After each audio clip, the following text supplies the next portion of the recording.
The Washington Post is reporting on an alleged back channel between the White House and the Kremlin. It involves a major donor to President Trump named Erik Prince, who reportedly met with an ally of Russian President Vladimir Putin in January in Seychelles, a group of islands in the Indian Ocean. Prince is the founder of the defense contractor Blackwater and is also the brother of the president's education secretary, Betsy DeVos. According to the Post, Prince told the Putin ally that he was speaking as an authorized surrogate of President Trump. Greg Miller was one of 4 reporters on the Washington Post story, and he's with us from the Post headquarters in Washington. Greg, so this is a big story potentially. Tell us about Erik Prince and how he presented himself as an apparent surrogate of the Trump administration. Yeah, well, that's exactly right. The officials that we spoke with, and we spoke to a lot of sources for this story, it's something we've been working on for quite some time, said that he cast himself as a sort of back channel representative, somebody who had influence with the Trump team but was not officially part of it. And of course he has very close relationships with the United Arab Emirates, where his companies have earned hundreds of millions of dollars on security contracts, and where he lived for some time after relocating there as his companies in the United States came under mounting legal trouble. Now, there are existing lines of journalistic inquiry when it comes to Russia and the Trump administration. Where does this bit of reporting fit into that bigger narrative? Why is it significant as part of that bigger narrative?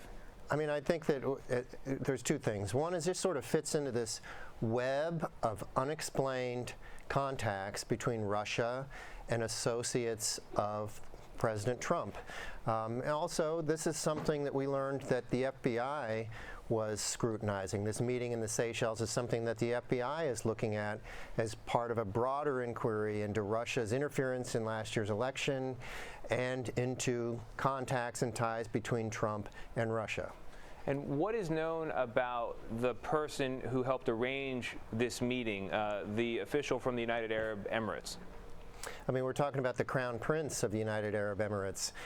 So he's a highly influential person and had a close relationship with, or sought to establish a close relationship with the incoming Trump team, to the extent that he made a secret flight into New York in December to meet with senior Trump advisors, or at least he kept that trip, tried to keep that trip secret from the Obama administration, which was in power at that time, and only learned about this visit from this member of UAE royalty because his name showed up on a flight manifest and was flagged by U.S. Customs and Border Protection. And what are your sources telling you about what the different parties might have gotten out of this meeting? What would Erik Prince get? What would the Crown Prince of the United Arab Emirates get? What potentially would the Trump administration get? And what would Vladimir Putin's Russia get?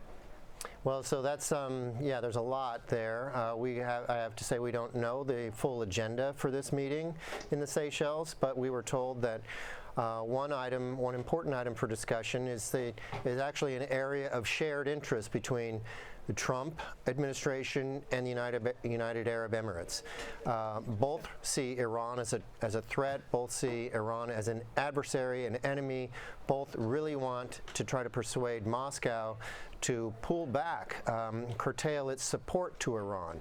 And this is something that the Trump team has really pursued and talked about throughout the transition period. How can they get Moscow to back away from Iran? What that means for Moscow is harder, because Moscow does not have much interest in doing that. Iran is an important ally of Moscow in the Middle East, and so any overture by the United States would probably be met from Moscow by demands for a recognition of Russia's annexation of Crimea and lifting of U.S. sanctions. Now, Greg, I can imagine a skeptic reading this report and coming to the line that reveals Erik Prince to have no official function within the Trump transition team or the Trump administration, get to that bit of information and conclude, what does Donald Trump have to do with a guy freelancing claiming he's got some connection to the president? I'm sure there's a lot of people out there doing all kinds of things claiming connections to the president. Can we really lay this at the doorstep of the White House? Yeah, I mean, I'm with you, and we asked ourselves that question over and over again in our reporting on this, and it's, you know, the idea that Prince would be freelancing or out there presenting himself as somebody with access and inflating his importance to the Trump team is certainly possible. But at the same time, as we reported in the story, he was a back-channel advisor to the Trump transition team on a lot of issues. His name came up over and over again in internal discussions about what to do with the U.S. intelligence agencies and reform. He donated a ton of money to Trump. His sister is the education secretary for Trump. He has close ties to Trump's closest advisor, Steve Bannon. Appeared repeatedly on Bannon's radio program last year throughout the campaign. So on the other hand, I think it's also really hard to imagine that he goes into this meeting brokered by the UAE without any blessing or coordination with the Trump team. All right, and we should note that White House Press Secretary Sean Spicer told you we are not aware of any meetings, and Erik Prince had no role in the transition. Greg Miller, great reporting on this. I'm sure it's not the last time we'll be talking to you. Thanks very much. Thank you so much.